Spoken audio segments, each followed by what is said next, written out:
प्यारे बच्चों, नमस्कार। आज हम बात करेंगे संख्या पद्धति के बारे में। नंबर सिस्टम, संख्या पद्धति। जैसा कि अपने टॉपिक का नाम है नंबर सिस्टम, संख्या पद्धति, तो हम आज संख्याओं के बारे में अध्ययन करेंगे। आइए शुरू करते हैं। जब हम शुरू में पढ़ना लिखना सीखते हैं तो शुरुआत में हम गिनती लिखना सीखते हैं। तो सबसे पहले उसमें हमें गिनती सिखाई जाती है। वो कहाँ से शुरू होती है? एक से। जब हम शुरू में लिखना सीखते हैं तो शुरू में ध्यान रखना, कभी भी जीरो लिखना नहीं सीखते, एक से शुरू करते हैं ना, एक से। तो प्राकृत संख्याएं, ये होती प्राकृत संख्याएं, नेचुरल नंबर। वो किससे लिखते हैं? प्राकृत संख्याओं को n से लिखते हैं। प्राकृत संख्याएं, नेचुरल नंबर्स क्या होते हैं? देखिए इसके बारे, ऐसी संख्याएं जो एक से शुरू होती हैं तथा अनंत तक जाती हैं। कहाँ से शुरू होती हैं? एक से।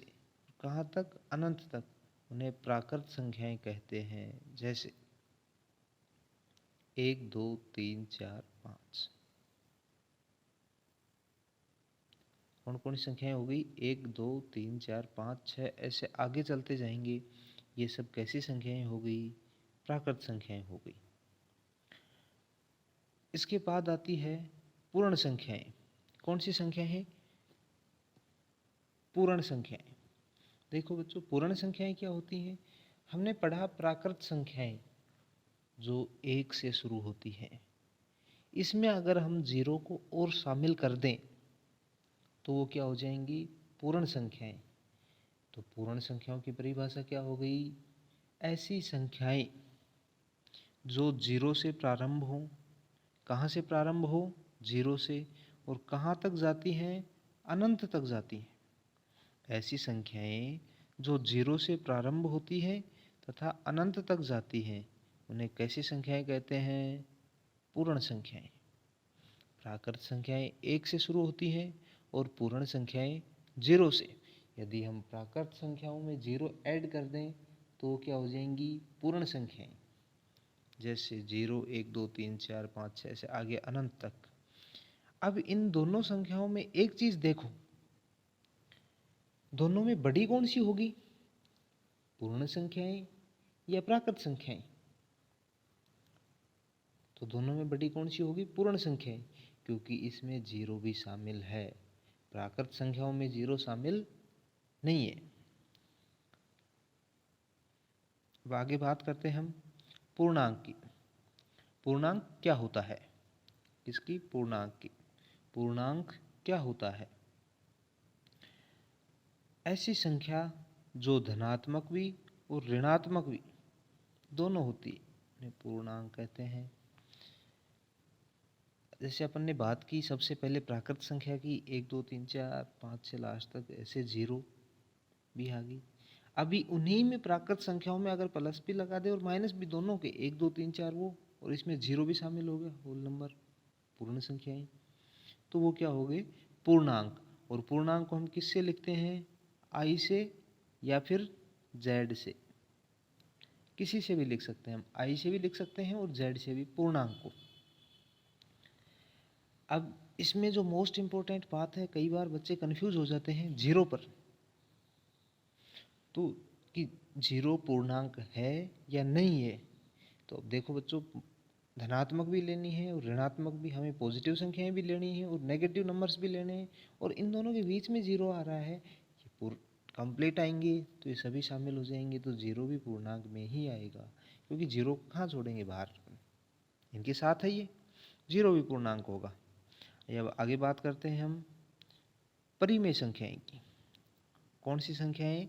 परिमेय संख्याएं। परिमेय संख्याएं, देखो परिमेय संख्याएं क्या होती हैं? ऐसी संख्याएं, सबसे मोस्ट इंपोर्टेंट, जिन्हें p बटा q के रूप में लिखी जा सके। p बटा q के रूप में तो लिखी जा सके, इसके साथ में कंडीशन और क्या है? जहां p व q पूर्णांक हैं, p और q का मान जो अपन ने ये ऊपर दे रखा है, प्लस और माइनस सब इनमें से होगा। साथ में एक और कंडीशन, इसकी कंडीशन ये याद रखनी है, इसकी शर्त क्या है परिमेय संख्या की, p बटा q के रूप में तो होनी चाहिए। साथ में जो ये शर्त है p व q पूर्णांक होने चाहिए तथा q is not equal to zero. ये भी मोस्ट इंपॉर्टेंट बात है इसकी, q is not equal to zero, मतलब q का मान जीरो नहीं होना चाहिए अपने पास, q का मान जीरो नहीं होना चाहिए। ठीक, जैसे 5/7 p बटा q के रूप में हो गई ना ये 5/7, p बटा q के रूप में है ना, ये 5/7 p बटा q के रूप में है, 5/7 p बटा q के रूप में है।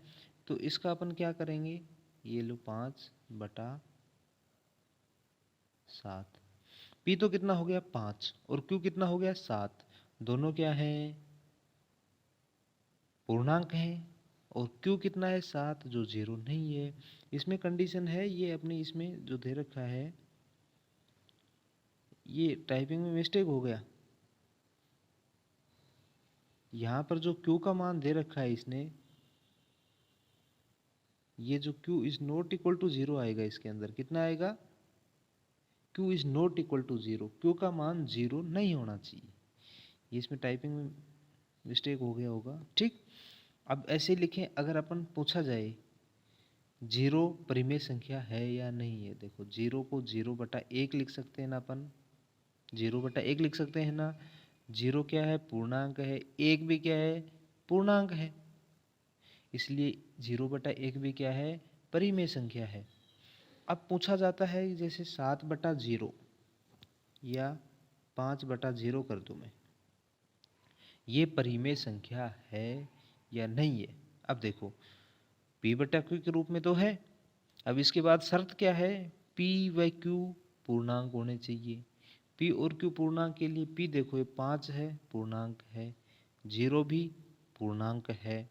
इसके बाद दूसरी शर्त है q is not equal to zero, q बराबर नहीं है जीरो, q का मान जीरो नहीं होना चाहिए, और इसमें q कितना दे रखा है जीरो। इसका मतलब 5/0 जो अपने पास संख्या है ये परिमेय संख्या नहीं है, क्योंकि अपनी परिमेय संख्या की परिभाषा में लिखा हुआ है कि q का मान जीरो नहीं होना चाहिए, हो जाएगा, इसलिए ये परिमेय संख्या नहीं है। धन्यवाद।